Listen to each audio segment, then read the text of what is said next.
আসসালামু আলাইকুম, কেমন আছেন সবাই? প্রবাসী কৃষক ভাই পেজ এবং ইউটিউব চ্যানেলে আপনাদের সবাইকে স্বাগতম। তো এখন আমি আছি পাহাড়ের একদম উপরে, একটা গার্ডেন আসছি, শাকসবজির গার্ডেন আসছি। দেখুন, মানে এই গার্ডেনটা পাহাড়ের একদম উপরে।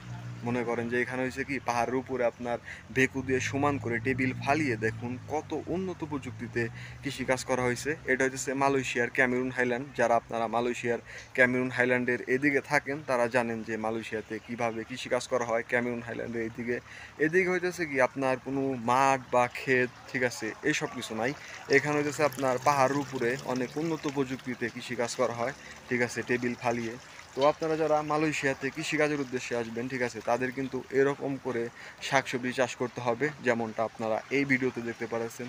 মানে মালয়েশিয়াতে অনেক পদ্ধতিতে কৃষিকাজ করা হয়, যেমন হইতেছে আপনার এরকম টেবিলের উপরে মাটিতে, ঠিক আছে। তো আপনারা আসার আগে ভালো করে জেনে আসবেন আপনি যে গার্ডেনটাতে আসবেন ওই গার্ডেনটাতে কিভাবে চাষ করে, এরকম টেবিলের উপরে নাকি মাটিতে। যদি এরকম টেবিলের উপরে চাষ করে সেক্ষেত্রে মনে করেন যে আপনারা অনেক আরামে কাজ করতে পারবেন।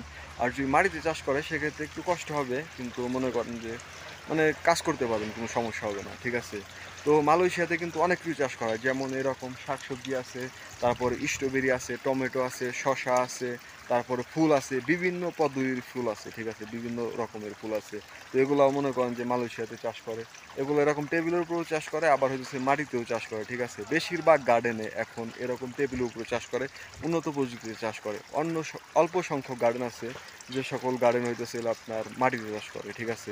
এখন বর্তমানে এরকম উন্নত প্রযুক্তি চাষ করে। এই গার্ডেন হয়েছে কি আপনার আপনার টফের ভিতরে মানে কিছু নারিকেলের সুবড়া দিয়ে আপনার হচ্ছে চারাগুলো রোপণ করছে। এগুলো শাকগুলো হইতেছে মানে কিছুদিন ধরে রোপণ করছে, মানে এর থেকে ছোট চারাগুলো রোপণ করছে। আস্তে আস্তে এই শাকগুলা 600 গ্রাম 700 গ্রাম যখন হবে তখন কাটবে, কাটার পরে আবার নতুন করে রোপণ করবে। এই হইতেছে কাজ, মানে আপনাদের কাজ হবে শাকগুলো রোপণ করবেন আর ওই শাকগুলো কাটবেন, এই হইতেছে কাজ, তাছাড়া অন্য কোনো কাজ নাই, ঠিক আছে।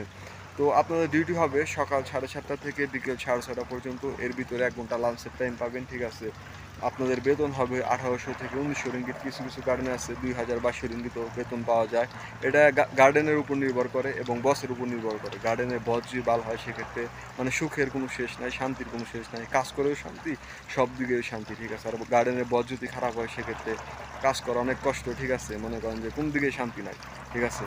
তো সবাই ভালো থাকবেন, সুস্থ থাকবেন, আল্লাহ হাফেজ, বাই বাই। মালয়েশিয়ার নতুন কোনো তথ্য জানতে চাইলে আমায় কমেন্ট করতে পারেন, ইনশাআল্লাহ আমি সঠিক তথ্য দিয়ে আপনারা সহযোগিতা করব। বাই বাই, আল্লাহ হাফেজ। তো আর একটা কথা বলে রাখি, আপনি যদি আমার ইউটিউব চ্যানেলটা সাবস্ক্রাইব করে না থাকেন সেক্ষেত্রে প্লিজ সাবস্ক্রাইব করে দিন। আর আপনি যদি এই ভিডিওটা ফেসবুক পেজ থেকে দেখে থাকেন সেক্ষেত্রে প্লিজ ফেসবুক পেজটা ফলো দিয়ে দিন। তো বাই বাই, আল্লাহ হাফেজ।